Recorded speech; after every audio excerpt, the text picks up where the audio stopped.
And you know, also something else that's weird, because we're shitting on Mr. Beast today. The weirdest thing to me is that you want to help the world so much, but you want to be a billionaire. Talk about it. The irony. The freaking irony. This is me giving a prefix for this video. Some 2 weeks ago, I made a video talking about Mr. Beast's intentions to come to Africa this year, Ghana specifically, to go help the Ghanaians. And in that video, for those who have seen it, I had my reservations. And I did say in the video that I think it's a ploy that they are using him coming to Africa to undo what IShowSpeed's tour at the time was doing for Africa, which was helping break the stereotypes and propaganda about Africa and Africans. After filming that particular video, even before editing and posting it, I filmed another video on Mr. Beast because I had seen another clip on him talking about IShowSpeed's tour.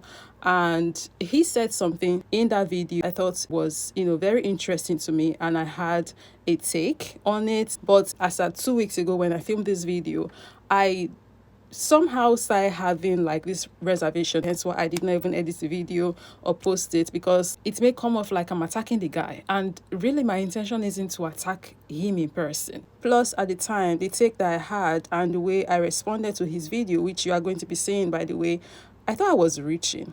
I thought, it's probably not as deep as you are seeing it right now. If you are probably reading too much into this thing, I said to myself. So because I was second guessing the video, my takes and everything about that video that I made, I decided to just leave the video alone. I wasn't even going to post it. Until today, I was scrolling on TikTok, and then I came by a video from a brother that basically was saying the same thing that I said in that video, and he even took it a lot deeper than I did, and I felt so validated from watching his video. And I thought I wasn't crazy for thinking the way I thought, because someone else felt the same way. And thank goodness I had not deleted the initial video I filmed 2 weeks ago. His video gave me the courage to want to post this video. That's why this video now is going to see the light of day. Sorry for the long-winded prefix, but I really want to bring this prefix in. This video is a bit long, but I'm imploring you to please watch to the end so you can hear both our takes. He's even more so because he went way deeper than I did, and you would want to hear this. This whole IShowSpeed tour and the events that follows, the conversations that follows too, it's just like trickling down into several different places that I personally could not have thought it would. I want to talk about this video that I saw of Mr. Beast talking about IShowSpeed's tour, because I think that this is very interesting how he saw the tour. And this is going to play into what I said in the previous video I made about him. Last I looked at, Speed on his Africa tour right now, I think he's getting over like 1 billion impressions a day across on TikTok. Cheetah. Yeah, exactly. That day he probably got like 1.5 billion impressions, and so it's damn. And so it's like you just can't compete with that with like raw numbers, right? Now obviously he doesn't stream every day, and it's higher on when he does his big tours, and it's low when he's not. But it's just like it's the new meta. Is you got to really play into that if you want to be one of the biggest names. See, we all know the saying, "Out of the abundance of the heart, the mouth speaketh," right? I think this particular clip right now is, basically like a mirror to, if we can say, the heart of this person. It shows us exactly how maybe the mind of this person operates, what is of priority, what he values, right? Because how is it that you are looking at IShowSpeed's tour and what you're thinking about is numbers? We, the normal people, we are watching IShowSpeed in Africa. And what we're looking at is how wholesome the encounters are, how beautiful the moments filled with love, smiles, happiness, dances, the way he's connecting with the cultures and having fun, and the places he's visiting. I am invested because I'm learning, even as an African living on the continent myself, I'm learning a lot from his tour on the continent, from the videos we are seeing. So to now see a video of someone talking about impression, I'm like, how did your mind even go there? Like, why is that something you are thinking about? As a creator myself who looks at analytics, because I make videos, right? You have to look at these things. You have to see what's going on with your videos, where it's getting to, who's engaging with my video. As a creator, of course, you care about your analytics. But to be looking at another person's number, it's just, I don't know, for me personally, it's weird. And I think this is important because it tells you somehow, in my humble opinion, I know this was cut from a probably a way longer video. I don't know. This was posted by someone else, right? There was probably more to the video than this that wasn't added into this clip. So I guess I should kind of, give benefit of a doubt. But I said in that previous video I made about him that, and not to mention the fact that he then said that they were all, him and the 20 other people, creators, are coming down to Ghana to shoot content. And now I'm confused because I thought the trip was going to be about philanthropy. So why now am I hearing about content? Except, of course, the trip isn't about philanthropy like they want us to believe. Like, there are literally people in the same America that that man is from that don't have access to clean water. Why is he not going to give them clean water? This is what I'm saying. Like, if it really is about good, are you not supposed to be starting from your backyard? Why are you jumping all over the people who are struggling, the homeless people you have in your country, the hungry people you have in your country? You jump over all of those and come down to Africa and say it's Africans you want to help. Because if him helping the people in his country is probably not going to make for a good video. It's probably not going to make for good clicks in them blogs and them articles, right? It's probably not going to sell and do for him what he wants to, what whoever it is that is behind him pushing this is wants. Hence why he's coming down here. And that's why it is weird. That's why it is sinister. It's not that people have a problem with the good that he's doing. What people have a problem with, what I for sure have a problem with, is the intention behind what is being done here. Now I have to start thinking about all of the good work that he has done. Did he do those things because he's actually a good person that wanted to do good for people, that wanted to be a good in this world, or did he do it for the numbers? This is going to get me whatever impressions. This is going to get me whatever that is going to translate to whatever amount of money. And this is not necessarily to say that making content with this at the back of your mind is bad. There is nothing wrong with that. As content creators, there are things that we have to do, like how we title our videos, how we create a thumbnail, how we caption the thumbnail. These are some things that we have to think about, because you don't want to make a video that nobody sees, right? But that's that for like regular content, which is, it's okay. But when you bring into the mix, charity, that's where I'm like, There's nothing greater than being an artist in the current content age and watching something as culturally transformative, at least as awakening, probably, as IShowSpeed going to Africa, and how Mr. Beast interprets that whole entire debacle. And it's interesting because it's almost like, I so heavily believe all those allegations of this dude being a robot the second the cameras come off.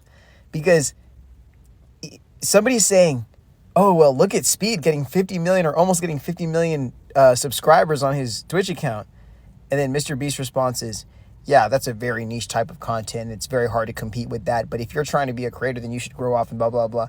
And I understand, like, if you're somebody who wants to grow on YouTube, still at this day and age, you're wild. But if you're somebody who wants to grow online on YouTube, I understand taking his advice, but do you guys not see that, like, the cultural aspect, the impact, the significance of what Speed is doing just absolutely went in one ear and out the other ear? It's just numbers, analytics, likes, views, algorithm, clicks. That's the only thing that's operating in this lizard's head. Not the absolute destruction of Western media propaganda that was meant to absolutely divide Africans and African Americans.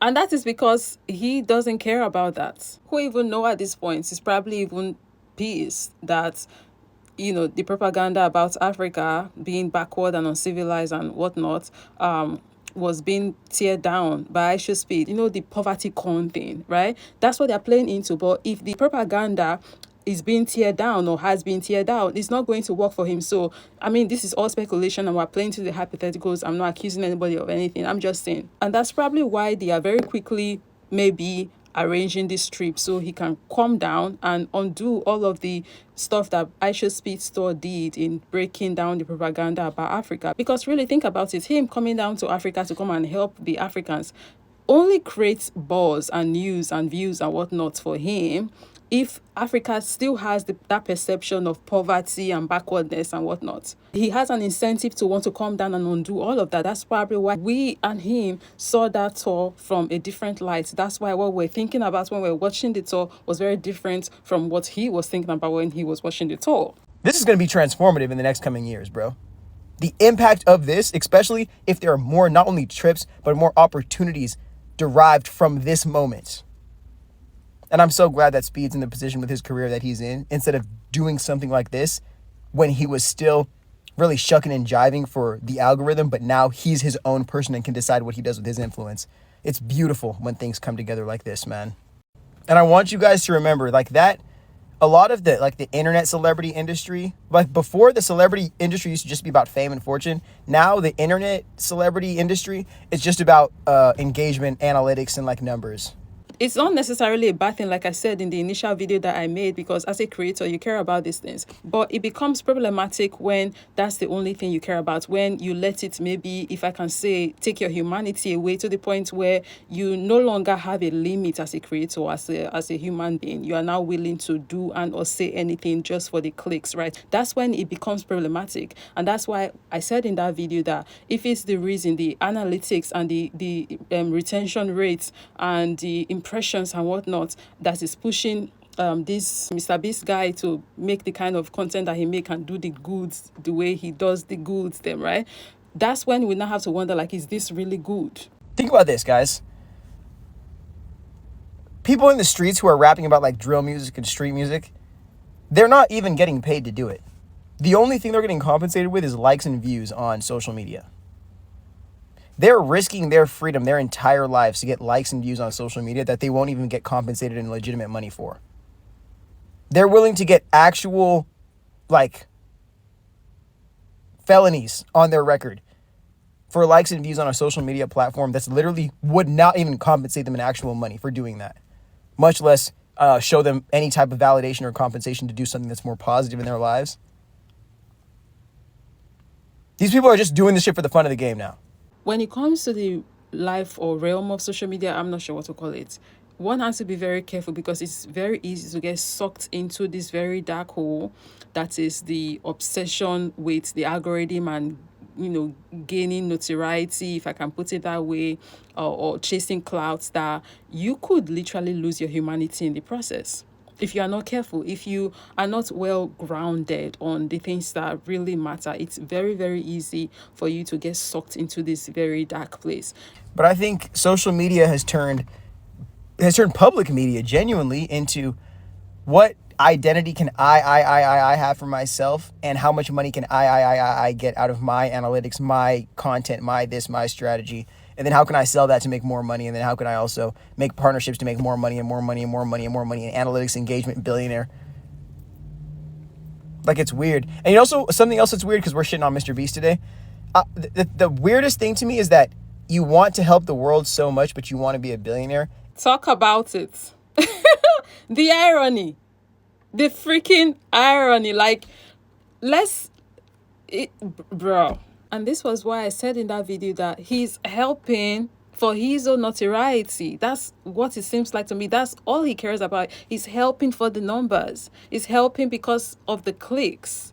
It's not coming from a genuine place. And I know people are going to say, oh, but regardless of wherever it's coming from, people are getting helped anyways. Like, I get that, but still, like, when you really pay closer attention to it, it's coming more across that he's using these people more than he's actually helping them. Yes, they're getting helped, but they are getting used. He's exploiting them for his own selfish desires and intentions and what he hopes to get from them. He's getting way more from them than they would ever get. And that's why, for me personally, I don't see it as ethical. Yes, it's good in quotes because these people got helped, but they got helped by getting exploited. It's like a thin line or a gray layer that exists there somewhere that he's been able to bridge. And you know, all of us know, one of two things: billionaires have never made their money in any authentic, organic way. It would have had to be a fortune that was made and owned by a family and handed down over generations. One person billionaire, like who goes from 0 to $1 billion in one generation, there's no way you did this in any type of righteous way. Or genuinely, your existence and probably the existence of your financial advisor or accountant will be the reason why a bunch of families don't get access to welfare. or your tax habits and the way that you avoid them and people in your tax bracket avoid them will be the reason that there is no universal health care, will be the reason that people starve on the streets, will be the reason that people get rejected from having actual legal processes that they need to go through to have access to benefits. Like, you can't want to be a billionaire and want to genuinely be like a humanitarian at the same time.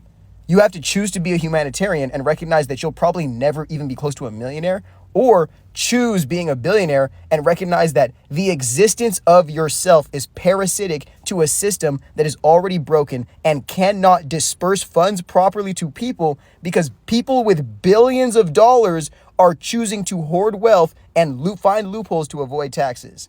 Taxes that poor people are forced to pay, or else they will go to jail over, federal prison over. Parasitic. That's the word. Not to deviate from what he's saying, going back to the helping of people, the philanthropical aspect of things. So people, it seemed like, oh, this is a symbiotic relationship because the people that he helped got something, but no, they didn't. They got used. That's why it's unethical. I'm not saying billionaires can't be good people, but one thing I am saying is that your existence as a billionaire, especially as an individual person that has allocated $1 billion, liquid or real, I'm telling you right now, there's no way in hell. All the charity is to cover up for the fact that you are a billionaire. It's got nothing to do with you actually caring about any of this charity.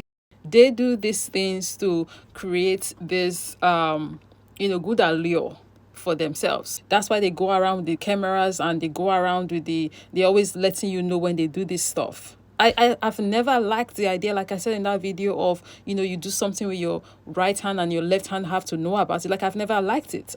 Anything that gets publicized, any good that gets, I always see like, why do you have to show this to us? Like, we don't need to know. You could have done this without us knowing, but they want you to know because they depend on you having a perception of good guy about them in your head.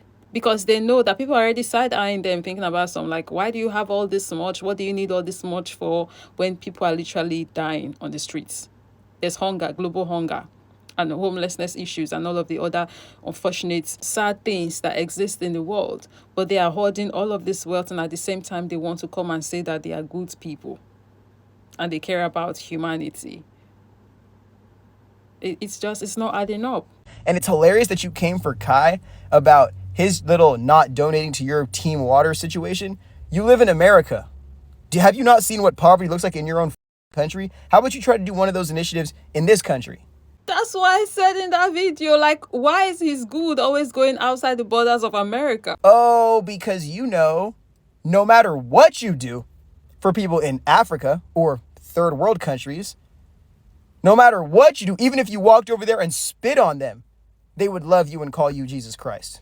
And that's why people like you and missionaries, especially Mormons, love going to these third world countries. Places that your ancestors went to destroy and get real wealth and resources out of. And now you're coming back to go save them with this philosophy of humanitarianism or religious salvation. That's never going to come. Like, genuinely ask yourself, what the is an American nonprofit? When we've already, Doge and Elon, his other billionaire friends, those people have already destroyed all social welfare or all welfare benefit that the federal government allocated so they could get more money in government benefits for their sci-fi world-ending apocalyptic projects. So your foundation means nothing, mind you, especially if you try to back it off the federal government. So that means you're just taking donations. You're a billionaire, mind you. You're taking donations from your audience of children, mind you, because who the else watches Mr. Beast? And which makes the whole Camilla situation even funnier because she was found out by an audience of children and then now markets an OnlyFans to an audience of children. Before this video gets too long or any longer than it already is, I just want to remind you guys that this speed situation, like, you as a content creator, if you're a content creator and you're not getting paid from this, you should really, really, really try to see the type of cultural impact you can make and try to go all in on that and then let the money come after that. But look for the connections, look for the community, be a part of the culture, look for the subcultures, contribute, but be a part of cultural change, real world impact. Give up on these likes and views and algorithm, this, that. Like, this doesn't mean anything, bro. And you know that Drake bots his streams. Most of these famous content creators rig algorithms, or they're paying for ads, or they're paying for clippers to manipulate algorithms or to get more views and more likes, and it's making the whole thing so much less organic and so much more saturated with the toxic non-organic filth that it's like these platforms are going to implode on their own logic. But you as an individual can always take the time to recognize what you're contributing to these ecosystems and prepare yourself for new ecosystems. And when those are ready to get built, you can jump ship off this, jump on there, and get ready to do exactly what you came here to. But start looking, especially if you're a marginalized person, you're not seeing success on social media. Look for cultural impact. Look for community contribution. Look for intentional connections beyond just trying to be compensated for chasing the algorithm, because they're going to make us, black people, shuck and jive and shut the up about things that actually matter so we can continue to push or promote any agenda that they have that goes against our well-being. And Speed is going right the fuck against all that, bro. So I hope you guys are ready to see, bro. There's a new era of black content creator coming out, and it's going to be global consciousness. I'm sweating like a... This video came 2 weeks late, but you know, I'm very glad that I came by this brother's video because he gave me the courage. I'm never going to lie, he gave me the courage to post this video because I really second guessed myself after filming that video. I probably should stop doing that because I do that a lot. There are times where I'll film a video, even edit the video, and then I'll be like, if you're probably reaching, this is probably not that deep. But then give it a couple of weeks, then I found out that it really was that deep, and I should have posted the video and not deleted it, right? So I'm glad I came by this brother's video before I had deleted that video. It was very validating, and I cannot wait to hear you guys opinion on it. So let's continue this conversation down below in the comment section. Until next time, I'll be catching you in the next one. Bye. And don't be like me that's always second guessing yourself and doubting yourself and, you know, thinking you are crazy for thinking whatever, because obviously you just may not be crazy and it's probably as deep as you thought it was, right? So I guess this is a point to say, let's be bolder, trust yourself more, and yeah, that's definitely a lesson.